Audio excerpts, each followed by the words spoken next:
अस्सलाम वालेकुम। तो सब असेंबली कंपोज़र के यूज़र्स के बारे में हमने पढ़ा था और पूरी प्लेलिस्ट मौजूद है इस पे। सब असेंबली कंपोज़र के यूज़र्स के बारे में हमने डिटेल में इस प्लेलिस्ट में ज़िक्र किया है।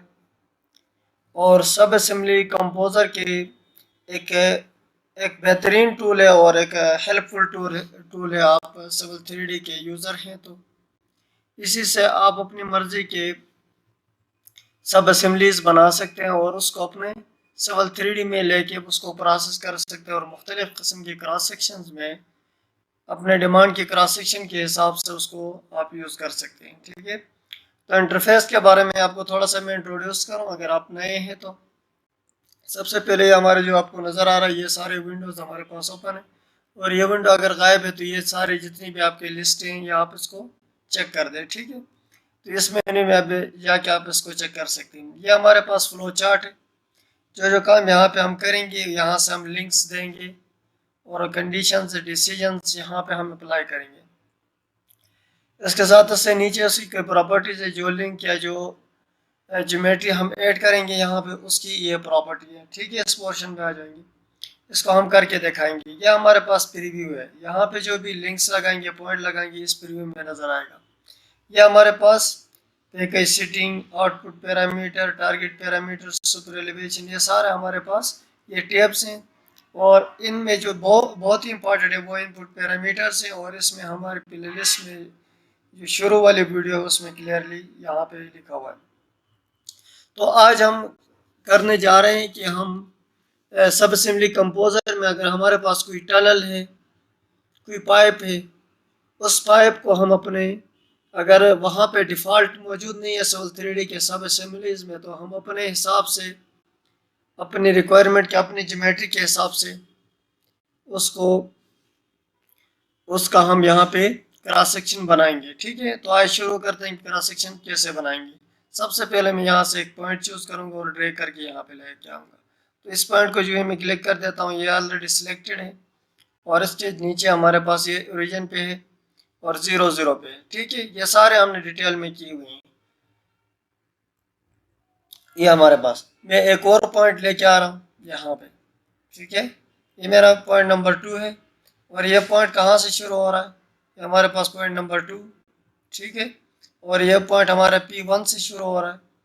मैं लेट सपोज कहता हूँ कि डेल एक्स राइट साइड पे जो P2 है, मेरी जो रोड विड्थ है वो है 5 मीटर, लेट सपोज 5 यूनिट है। इसको मैं ओके कर देता हूँ।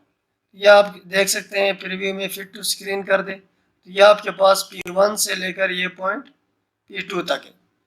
ठीक है, तो उसके बाद हम यहाँ पे कर्व लगाना चाहते हैं क्योंकि मैं एक टनल यहाँ पे आज एक टनल की मॉडलिंग करूँगा, क्रॉस सेक्शन मॉडलिंग। इसमें क्रॉस सेक्शन मॉडलिंग होती है, उसको हम सिविल 3D में लेके टेस्ट करेंगे कि आया जो मॉडलिंग हमने सब असेंबली कंपोजर में किया है वो रिलायबल है या नहीं है, या उसमें मजीद मैंने चेंजेस करनी है।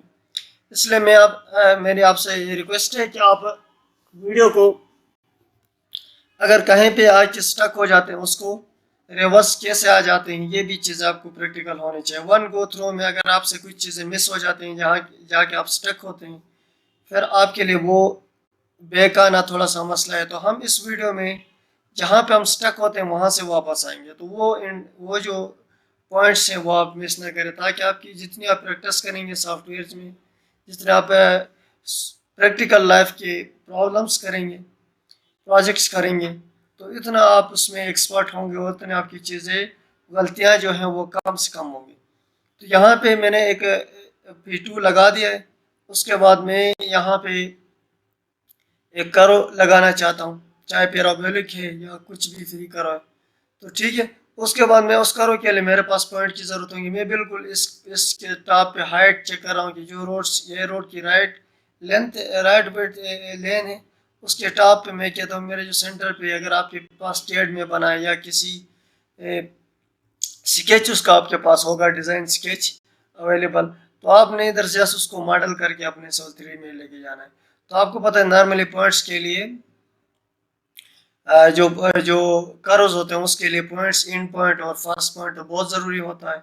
इसलिए मैं एक और पॉइंट यहाँ पे ऐड करूँगा, ड्रैग करके पॉइंट यहाँ पे ड्रैग कर लेता हूँ। ठीक है, तो मैं यहाँ से इसको कहता हूँ कि ये मेरा जो P1 से रेफरेंस दे दे, ताकि मैं इसकी हाइट उसको दे सकूँ। तो मैं कह देता हूँ ये ओरिजिन इसका होगा P1 से। ठीक है, और इसको मैं डेल्टा वाई, अभी जो टाइप ऑफ ज्योमेट्री इसके बारे में आप अभी अवेयर हुए होंगे, अगर ना भी हुए तो प्लेलिस्ट में इसके बारे में डिटेल में वीडियो है। ठीक है, आज हम फोकस करेंगे कि हम कर्व कैसे ड्रा करते हैं और टनल कैसे, या पाइपलाइन हो टनल हो, दोनों का एक ही सेम तरीका कार है। यहाँ पे मैं उसको कर देता हूँ, उसकी जो हाइट है 6 मीटर, या मैंने अगर 5 मीटर उसको 6 मीटर मैंने उसको हाइट दे दी। इसको मैं एंटर कर देता हूँ। ये आपके पास एक लाइन भी आ जाती है। मैं कहता हूँ ये लाइन ज्योमेट्री मुझे लिंक ना दिखाए, मैं इस जो यहाँ पे जाके लिंक को अनचेक कर देता हूँ। आपके पास भी होगा, उसको आप अनचेक कर दें। उसके बाद यहाँ पे आप देखेंगे एडवांस ज्योमेट्री। ठीक है, मैं इसलिए हर चीज़ को यहाँ क्लियर नहीं कर रहा हूँ कि आप जो जो उस प्रोजेक्ट को करेंगे तो अपनी रिक्वायरमेंट की चीज़ें उससे निकालते जाएंगे। तो क्योंकि ये नॉर्मली ये चीज़ें हमने पहले ऑलरेडी अपने प्रोजेक्ट में इस्तेमाल किए हुए हैं, कुछ चीज़ें कुछ मज़ीद करेंगे, तो आपके पास जो अवेलेबल है उसको आप यूटिलाइज करें और अपने प्रोजेक्ट की रिक्वायरमेंट के हिसाब से चीज़ें आप निकाल लें। मैं यहाँ से करो पे क्लिक कर देता हूँ और ड्रैग कर देता हूँ यहाँ पे लेके, और इसको सिलेक्ट कर देता हूँ। ये मेरे पास अभी देखिए ये लिंक नंबर है, तो लिंक 2 है, इसका नाम आप कोड चेंज कर सकते हैं। उसके बाद यहाँ पे हमारे पास होता है क्रिएशन टाइप RX3 पॉइंट। मैं कहता हूँ कि नहीं, RX3 पॉइंट है, मैं पैराबोलिक जनरल यूज़ कर रहा हूँ।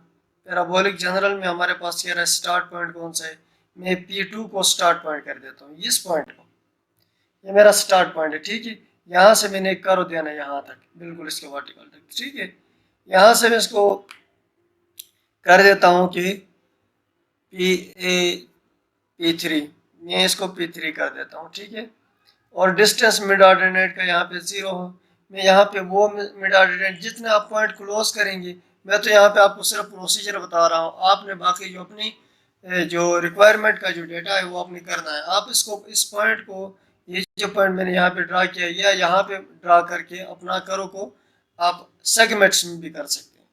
मैं यहाँ पे उसको देता हूँ 2 मीटर। लेट सपोज मैं इसकी जो है वो जो ऑफसेट है मिड ऑर्डिनेट है, यहाँ पे जो है मिड ऑर्डिनेट, उसको मैं 2 मीटर दे रहा हूँ। ठीक है, इसको एंटर कर देता हूँ, ये हमारे पास इनसाइड पे आ गया ना। ठीक है, इसको मैं कर देता हूँ -2 मीटर। -2 मीटर पे ये गायब हो जाता है। मैं यहाँ से चेंज कर देता हूँ, मेरा जो कर्व शुरू हो P3 से शुरू हो और P2 पे ख़त्म हो, और यहाँ पे इसको मैं कर देता हूँ 2। ठीक है, तो ये आप इस तरह अपनी रिवर्स करके भी चेक कर सकते हैं। तो अभी देखिए ये जो कर्व मेरे पास आ रहा है, ये मेरे पास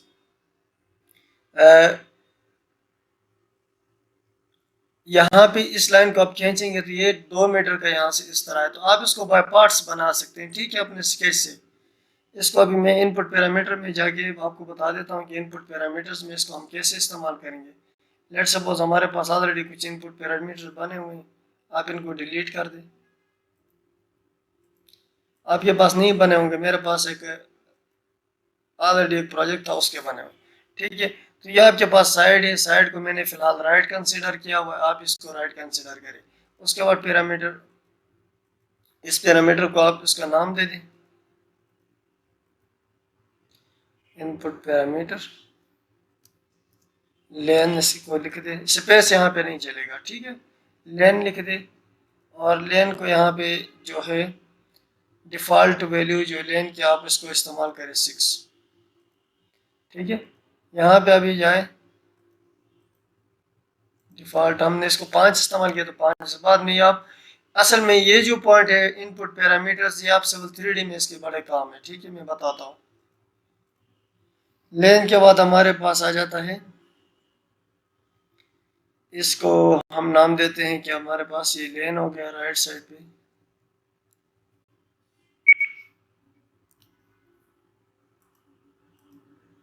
या एमओ इसको कर दें मिड ऑर्डिनेट, मैं मिड ऑर्डिनेट को यहाँ पे 2 पुट कर। ठीक है, ये सारा आप जितने भी इनपुट पैरामीटर्स हैं आप उनको सेट करें। उसके बाद आप यहाँ आके जो मिड ऑर्डिनेट 2 है इसकी जगह एमओ लिख दें, कोई मसला नहीं। ठीक है, ठीक ही काम करेगा।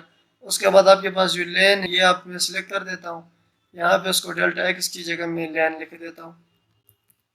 ठीक है, इंटर करें, कोई मसला नहीं। अभी आपके जो राइट साइड है असेंबली की, वो आपके पास कंप्लीट हो गई। इसको आप यहाँ पे जाकर अपने जो पैकेज है इसका नाम दे दे डे लाइट बेंच। मेरा यहाँ पे ऑलरेडी पिछला प्रोजेक्ट था उसका सेव है, तो मैं यहाँ पे टनल लिख देता हूँ।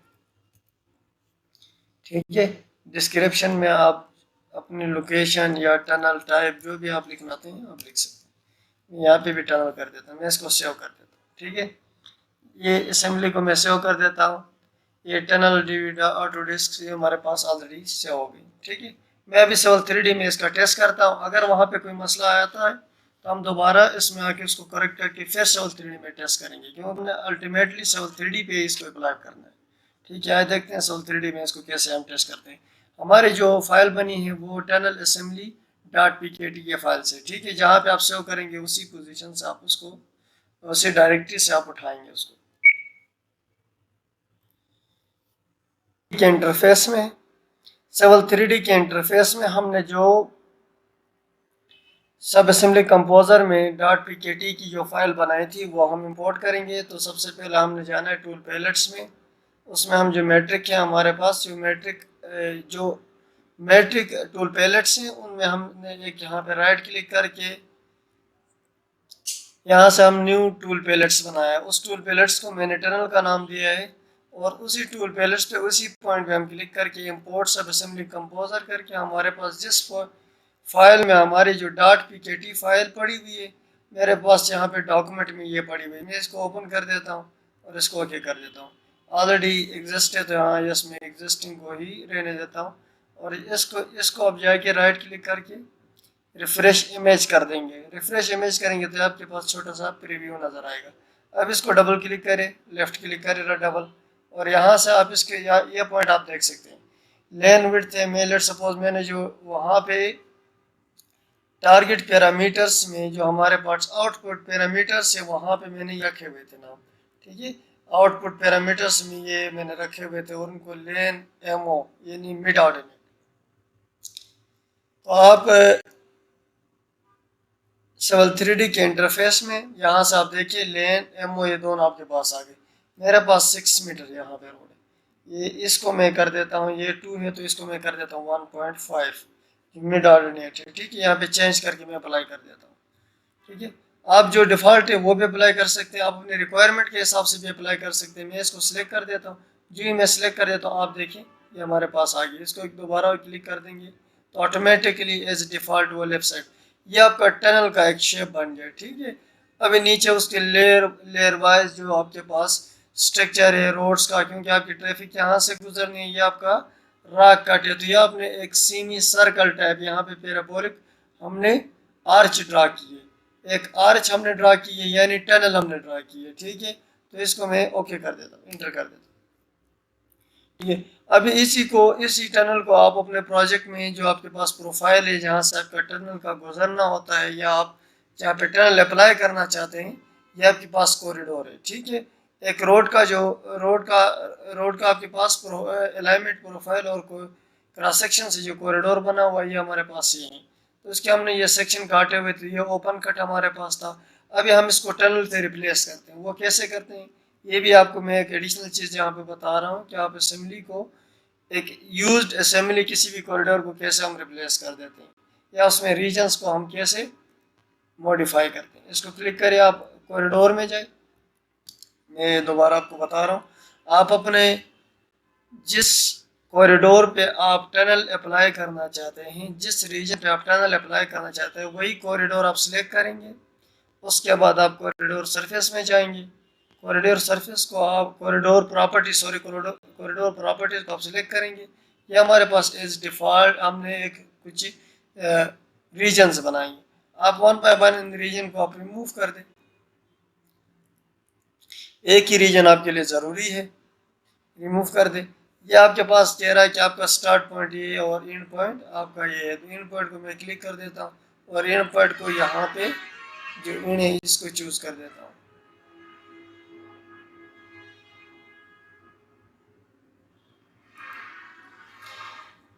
और यहाँ पे आप देखिए हमारे पास जो असेंबली है, सबसे पहले ये आप यहाँ से इसको अप्लाई कर दे, ओके कर दे, जो है आप ठीक है। अभी हमारे पास एक ही रीजन है, इसको आप चेक कर दें, अनचेक कर दें, ठीक है। अभी जो हमारे पास असेंबली जिसके ऊपर हमने अपनी टनल लगाई हुई है, इस असेंबली को आप सिलेक्ट करें तो इसका नाम आएगा आपके पास, इसको मल्टीपल सिलेक्शन है तो इसको 1 सिलेक्शन कर दें। यहाँ से इसका असेंबली नेम है इसका टी, ठीक है। तो हम सब असेंबली जो कॉरिडोर है वहाँ पे हम जाके इसको इसको सिलेक्ट करें, एक ये कॉरिडोर है हमारे पास, सिलेक्ट करें कॉरिडोर प्रॉपर्टीज। यहाँ से आप जो असेंबली है उसको आप टी कर दे, ओके कर दे। ये आपका एप्लीकेशन कहाँ तक है,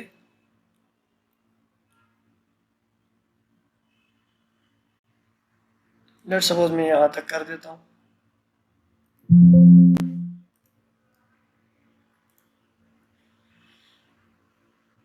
सिविल 3D का एक फ़ायदा है कि बड़ा डायनामिक है और आप इसको फॉरवर्ड पास और बैकवर्ड पास दोनों में आप कर सकते हैं, ठीक है। ये जो है मैंने इसको लगा दिया, हमारे पास जो सब असेंबली कंपोजर हमने वो कर दिया, तो आपको ये नज़र आ रहा है, ठीक है। ये आपके पास अभी जो रोड का आपका जो जो जहाँ पे आपके प्रोफाइल ने गुजरना था उससे ऊपर उसने जो टनल टाइप था वो हमारे पास बना के दे दिया। तो हमारा जो टेस्ट था, जो सब असेंबली कंपोजर में हमने टनल क्रिएट किया था, वो हमारे क्रॉस सेक्शन में भी शो हो रहे हैं। और इसको हमने प्रोफाइल, जो हमारे पास ये प्रोफाइल थी, उस प्रोफाइल को इसने फॉलो किया है। ये हमारे पास रेफरेंस लाइन या प्रोफाइल हमारे पास है और ये हमारे पास प्रोफाइल